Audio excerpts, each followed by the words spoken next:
Hey everyone, I am just posting today because I recently went over this concept known as the Gell-Mann Effect or the Gell-Mann Amnesia Effect. I recently went over it with my students and I wanted to post a quick video that just sort of describes what the effect is because I think it's useful for people to be aware of this when it comes to critical consumption of media. So my students are taking this History of American Journalism class right now, and so we're covering various concepts. This happened to be one of them. I think it's important for lots of people to know about.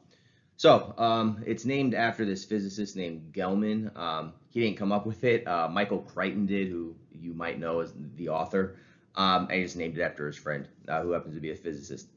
And so I'm just going to go ahead and just allow Michael Crichton's quote to come through here because I think it does the best job of explaining what this effect is when it comes to how we consume media and how we sometimes trick ourselves to not be as critical of our consumption as maybe we ought to be.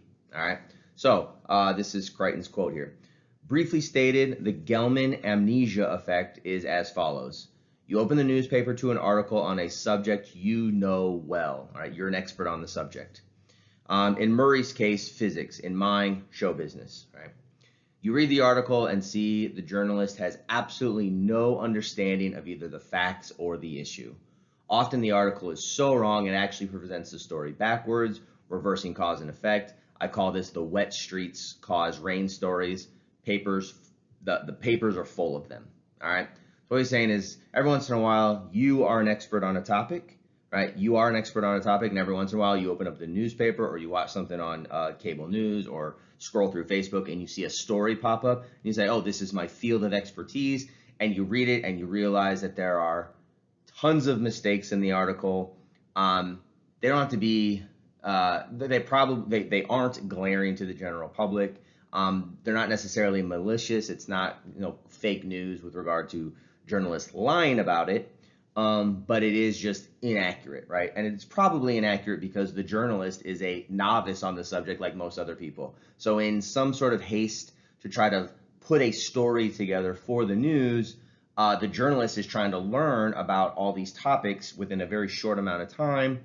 When they put the story together, sort of like students taking a class, they realize like they're failing the final exam because even though they read as much as they could, they just haven't had enough experience with the story to fully understand it. All right. So I'm going to go on with the second half here of Crichton's quote, right? So he says, in any case, you read with exasperation and amusement, and amusement the multiple errors in the story, right? And then turn the page to a national or international affairs and read it as if the rest of the newspaper was somehow more accurate about Palestine than the baloney you just read. You turn the page, you forget what you know. So after you read a story that you're an expert on and you realize this story on the front page of the New York Times is full of errors, right, misunderstandings for how the field actually works, the Gell-Mann Amnesia Effect then describes the way in which we turn to page 2 of the New York Times and we read something, we read about a topic that we know nothing about, right? So the Palestinian conflict, for instance, and we just sort of assume that that story is accurate, and we can't know if it's inaccurate or not because we're not expert on those other stories, right? So this is what's known as the Gell-Mann Amnesia Effect, right? And this happens to all of us, all right? And this is what is so difficult about being critical consumers of media, of news in general, is the news covers everything, right? And so much of what the news covers, it's about topics that we're not experts on, right? And so we have to trust that the news gets it right, but we realize that every once in a while we open up the newspaper and there is something that we are an expert on, and we realize that it is completely misunderstood by the journalist who's writing about it. But then we turn the newspaper to the next page and we somehow think that the rest of the newspaper is 100% accurate because we don't know what it is we don't know. We don't know if those other stories are inaccurate because we just don't know enough about them. All right. And so this is something that it's difficult to overcome. It's something that is difficult to spot, obviously, because we don't know that much information about anything. Nobody knows, if you're lucky, you have about 1%, maybe 2% of all the information that we could possibly know about, on Earth. Even people with PhDs who have been in the field for decades know very, very little about the entire world, right? And so I'm going to connect this to another person that I really like. Oh, and just for your information, I'm going to post the link to where this quote was written up by this guy named Howard Westman on medium.com. I'll post that link below too to give him credit for the story. But I like to connect this to another idea that I really like, which is from General Jim Mathis, who was the Secretary of Defense. Sometimes people refer to him as Mad Dog Mattis, right? And he has this quote about reading books, right? So this gets into sort of the reading book side of me, why I think it's so important to read books. And he has this quote. I'm going to botch it up. You can Google it. But what he says is that unless you read hundreds of books, you are functionally illiterate because you can't put anything in the world in context. Like, you don't have enough time to live all the experiences that one would need to live in order to learn about the world. And so unless you read hundreds of books, you're functionally illiterate, right?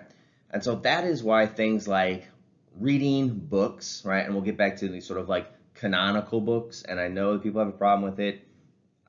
At this point, I just don't care. But I mean, the canonical books, the reason they're canonical is because they are so they have influenced so many societies. They are all over the place in the world. So lots of people have read them, right? Now we can discuss whether or not a book that one person read versus a book that millions of people have read, whether or not that book that millions of people have read is a better book, right? But you can't deny the influence and the impact that it has on the world, all right? So when General Mattis says something to the effect of like, unless you read hundreds of books, you're functionally illiterate, like this gets connected to this idea of unless you read a lot all the time, you're not going to know what information is true or false when you open up the New York Times, or what, not false might be too strong of a word, but misleading, misunderstood, confused, cause and effects. You're not going to know these things. You're not going to be able to catch these things unless you read lots of other material that can constantly put the current news events in context.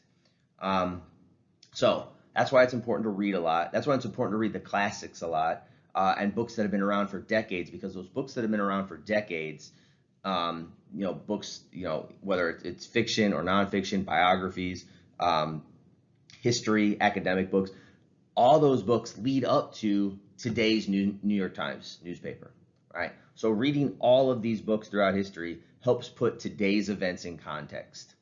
And unless you read all of these historical books, these important books, you're not going to understand today's paper, right? Or you're going to be misled by today's paper, because sometimes today's paper gets things wrong when it's sort of like running by the first draft of history, right? So read a lot of books to put the world in context, right? And also, when you read about an issue that you don't know anything about, make sure you're not judging the issue based on one thing that you read, right?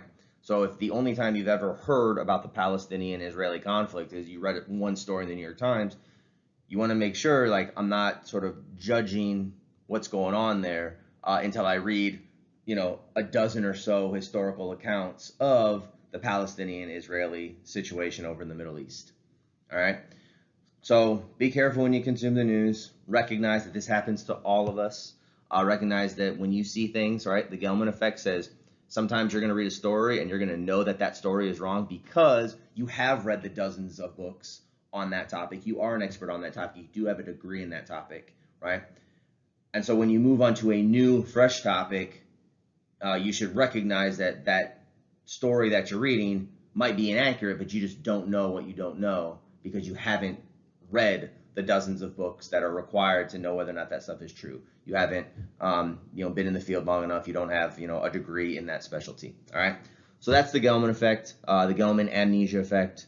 I think it's an important concept to recognize that it happens. It helps us to sort of, just take our blinders off a little bit and realize there's a lot of things going on that we don't have all the information and access to that information that we would like to in order to make a sound judgment, but that's what it is. And if we can be more aware of the fact that we don't know everything, if we can be more aware of the fact that we are ignorant about a lot of subjects, that actually helps us to move through the world a bit more honestly, with a bit more humility, and it sort of opens up the door for us to take in new information, right? To have these open, interesting conversations, to try to keep learning about this subject, as opposed to digging our heels in and acting as if we know everything. All right, that's the Gell-Mann Effect. Hope it was helpful. I'll see you next time.